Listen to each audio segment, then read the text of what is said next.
What's up everyone, welcome back to King Anime Review, and for this video I will be reviewing episode 205 of Boruto Naruto Next Generations, titled Proof. So this episode started off with Shikamaru coming to Naruto's house, and he put up a barrier. He had some shinobi put up a barrier around Naruto's house to keep Kawaki trapped inside basically. And he basically told Kawaki to tell him everything that happened. And Kawaki told Shikamaru that he wants to save Naruto just as bad as he do, or just like he does. And yeah, Boruto was telling Shikamaru that Kawaki he's not a spy. He sacrificed his arm to save Himawari and Naruto to protect him, because Shikamaru told Kawaki, to be honest with you, I don't know if you're not I don't know if I can trust you yet. I don't know if you're a spy or not. And that whole thing about him sacrificing his arm, that doesn't convince Shikamaru of Kawaki not being a spy. So yeah, because Shikamaru knows that Korra has scientists. At first I was wondering why Shikamaru knew that information, but then I basically realized that he probably got the information from Naruto, because Delta did mention the fact that she has to save Kawaki's. I mean, she has to get Kawaki's arm fixed. But yeah, so we had basically a lot of dialogue about whether or not Kawaki was a spy and stuff like that.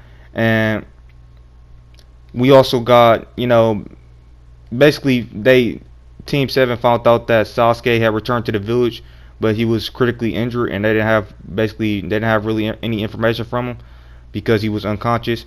But he was able, the medical corps was able to basically, mainly Sakura was able to basically get him out of critical condition. And yeah, so Kawaki just basically told everybody what happened, and yeah, Shikamaru didn't want to let Kawaki leave, and because he didn't fully trust him yet. He basically said that they need to find proof that Kawaki isn't a spy. So it was actually some ninja who Shikamaru sent into Naruto's house, and they actually found that vase that Kawaki was putting back together, and Boruto was really happy about that. And he basically told Shikamaru, with a spy, do something this tedious, go to this lengths. And that still didn't convince Shikamaru. And yeah, so then we had some other scenes. We had a scene where Jigen was talking about what happened and the fact that he had to steal Naruto away, and he told Cole to go. He wanted Cole to go watch the Ten Tails, and he basically told everyone that since Naruto and Sasuke was taken out, the Hidden Leaf Village, is defenseless. So, and yeah, so he thinks, he pretty much says that they're going to be able to take their time as far as retrieving Kawaki go. They're going to be able to take their time because the Hidden Leaf Village is defenseless at this point, because Naruto and Sasuke are obviously the only ones strong enough to protect the village, especially from Jigen. So yeah, and he also said that he's talked about Boruto's karma seal, and how Kawaki is probably, Kawaki's karma seal is probably advancing because of him interacting with Boruto and his resonance with Boruto's karma. And he also said that they're gonna turn into Kawaki and Boruto are gonna turn into Otsutsuki. Eventually they'll become powerful Otsutsuki. And yeah, so we got that, and Jigen basically said he's gonna go basically rest and basically recharge his body or whatever, and because the body's end is a temporary body. So yeah, all of that dialogue, I'm pretty sure all of that was in the manga. I remember that scene being in the manga as well. So yeah, that's all from the manga.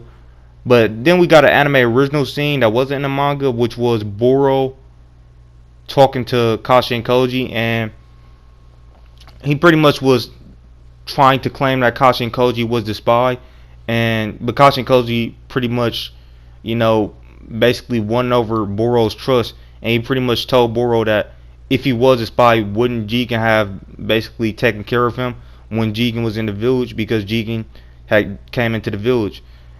So yeah, and so Kashin Koji pretty much was basically disproving what Jigen's theories were about him being a spy, and he was able to convince Jigen that he wasn't a spy by the end of the conversation. Now that whole scene was kind of weird to me in general.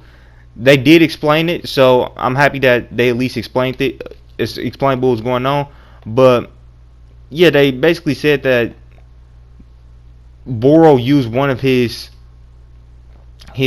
followers to basically interact with Kashi and Koji, but he's not physically present in the village.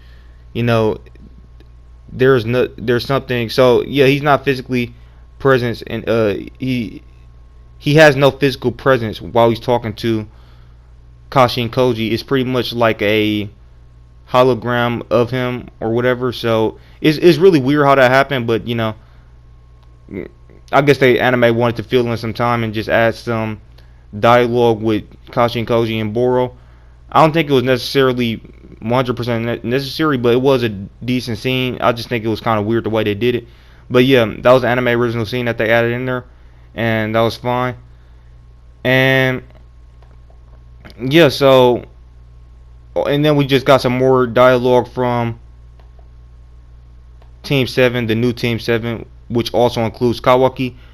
Based on, obviously, in the preview, it showed that there's going to be a new Team 7, and all of Team 7 went into that dimension, and they're going to be fighting Boro. And yes, Kawaki is a part of Team 7. He's like, that's why that's why next week's episode is titled The New Team 7, because Kawaki is now a part of Team 7. So, yeah, and we also got the anime added in basically had some flashbacks of Kawaki. Kawaki has some flashbacks of how Naruto, was treating him, and some of the things that Naruto said to him and stuff. And sort of related to Kawaki by saying, yeah, it's almost as if like he treats everybody as if they're his family. And she also said something about she used to be jealous she used to be jealous of Boruto because he was always complaining despite how blessed he was. But she used to be jealous of Boruto about, and she used to wonder how great her life would be if her dad was the Hokage, if her dad was Naruto. Now, keep in mind, I don't want people to misinterpret this. Keep in mind that she's referring to before she actually met Sasuke. She's actually referring to like she's saying she used to be jealous of Boruto. Obviously, she's changed a lot since her academy days. She's developed a lot as a character, especially in her arc, the arc that the Sword Uchiha arc, the one that she first met Sasuke in. Well, actually, that wasn't the first time she met Sasuke. She did see Sasuke when she was a toddler, like a little kid, but she didn't remember him that much. She only remembered him a little bit because he wasn't around that much. But yeah, so anyways, yeah, she was referring to like before Sasuke actually started to becoming before Sasuke actually became more involved in her life. That's what she was referring to, because Sasuke was pretty much basically gone throughout the majority of her childhood, but he actually came back, after that whole Sword Uchiha arc. That's when he started to have more, that's when he started to bond with Sarda more and have more interactions with her and stuff like that. So yeah, she's actually referring to basically before her arc started. Now, yeah, so then yeah, in general, I just like everything that I like, all the dialogue and stuff with Team 7 and stuff like that. Shikamaru, he was in Boruto in general. Shikamaru, I haven't liked him in this entire arc. He was nice. He was a nice character in Naruto Shippuden. He was nice in Naruto Shippuden, but especially in this arc, I haven't really liked Shikamaru as a character. But in this episode, he was decent in this episode. I mean, the stuff he did was understandable. He didn't necessarily have any proof that Kawaki wasn't a spy. He was, kind of being. I mean, at least he respected Naruto's, how Naruto treated Kawaki. He respected how Naruto treated Kawaki, so he undid the shadow possession jutsu, and he put up the barrier. But he still didn't let Kawaki, he didn't want Kawaki to leave that area. So Yeah, Shikamaru, he was understandable in this episode, unlike how he was in previous episodes where he did some. In previous episodes, he was acting pretty stupid, but I was fine with him in this episode. But I like how Team Seven. I just like the dialogue and the interactions between Kawaki and Sarada in particular, and it actually shows why they're so motivated to save Naruto, and obviously Boruto is as well because that's his dad and stuff like that. So yeah, all of that stuff was great. The dialogue in this episode was fantastic. I like everything about it. So yeah, and then at the end of the episode, Kawaki said he sees why Jigen chose him because he's just like him, and he's referring to power. He's not referring to himself as a character. It doesn't seem like he's referring to character. It mainly seems like he's referring to power because right after that he said, "I can pretty much do everything that Jigen can do," and he said basically he gets why Jigen chose him because he's just like him and he can do everything and because of that he can do everything that Jigen can do or something along those lines. So yeah, he's referring to power, and Boruto was like, "You're nothing like Jigen probably," and Kawaki actually, thought about Naruto when Boruto said that. So you can see that he's starting to actually bond with Naruto and Boruto, and he's starting to actually care about them as well. And it seems like Kawaki, like I say, he's been bonding with Sarada and Mitsuki as well, Himawari, Hinata, and Boruto and Naruto. But especially Boruto and Naruto, you can see that he's definitely starting to bond with them. And he at the end of the episode, he told Shikamaru he wants proof, right? I mean, he asked Shikamaru, you want proof, right? Well, I'll go get it for you. And yeah, so Kawaki and Boruto, they combined their Karma Seal powers to open a portal to go into another dimension. And on Kawaki's hand, his Karma Seal actually, it was actually the same symbol of Jigen's / Ishiki Aosusuke's horn. So, and Boruto's his seal was the same symbol as Momoshiki's. So, anime onlys, I'm not going to spoil things for you too much, but you guys should be able to understand what's going on with the whole Karma Seal situation right now. You should basically be able to understand it right now anyways. But anyways, with that being said, yeah, that's what happened in the episode. Overall, it was a 10 out of 10 in terms of story. Another fantastic episode of Boruto Naruto Next Generations in terms of story. In terms of artwork, there was a couple of scenes where the artwork was not looking as great as it should have looked. Like, for example, Boruto's whiskers looked weird in a couple scenes.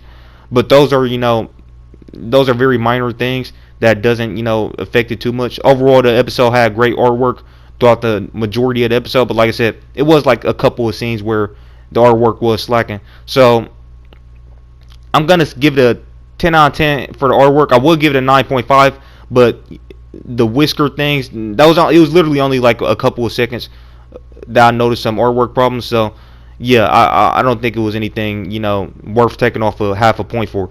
Now, and lastly, the animation was 10 out of 10. So overall, it was a 10 out of 10 episode of Boruto Naruto Next Generations. Another fantastic episode of Boruto Naruto Next Generations. And also, before I end the video, I want to talk about the preview. So in the preview, it actually showed off a little bit of the Team 7 versus Boro fight.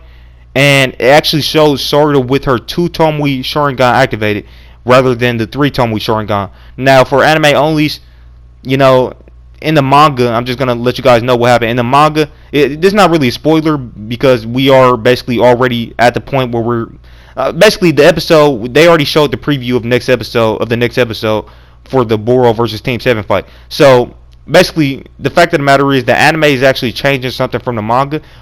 It seems like they're changing something from the manga. Now, then again, this could be changed in next week's episode because there's been plenty of previews in Boruto where something looked like it was the case, but it ended up not being the case when we got to the episode. So there's been plenty of previews where the preview was actually different from how the episode was because the anime team actually changed how things was in that when we got the actual episode, they actually changed how things was in the episode as opposed to how it was in the preview. So I'm not gonna say for sure if they changed anything from that manga yet, but it seems like they are making Sarada only have a 2 Tomoe Sharingan at the start of the Boro fight. Now, what this could mean is they might have Sarada awaken the third Tomoe on her Sharingan in the Boro fight. So, but in the manga, at the start of the Boro fight, she already had a 3 Tomoe Sharingan. But in the anime, they might, make it where she awakens the third Tomoe on her Sharingan in the Boro fight. Now, if they do that, I'm going to be okay with it. It's not necessarily a huge, big problem. But if they have her awaken the third Tomoe in the Boro fight, to me, that wouldn't be a huge problem. Now, if they don't have her awaken the third Tomoe in the Boro fight at all, and the whole Boro fight, she just has a 2 Tomoe Sharingan, I'm probably going to be complaining about that because that'll be very, very weird, and that just wouldn't. First of all, it doesn't line up. It wouldn't really make sense. I don't get why they would do that. I do understand if they wanted to make her awaken the third Tomoe in the Boro fight. That's understandable. But if they were to completely not have her use the third Tomoe in the Boro fight, that wouldn't, that would be problematic for me. So yeah, I'm just gonna warn you guys ahead of time. I might be complaining about that if that is the case. But anyways, this Boro fight, it seems like it's going to be 2 or 3 episodes. So maybe she's going to awaken the third Tomoe in like maybe 2 episodes, or I don't know. But anyways, with that being said, that's all I got to say about this week's episode of Boruto Naruto Next Generations. If you guys liked the video, please drop a like. Also drop a comment and let me know what you guys thought of my review and of the episode in the comment section below. And if you're new to the channel, please consider subscribing and clicking that channel notification bell to be notified on all of my future videos. And also share the video all over the internet. And with that being said, thank you guys for watching. And I'll catch you in the next one. Peace out.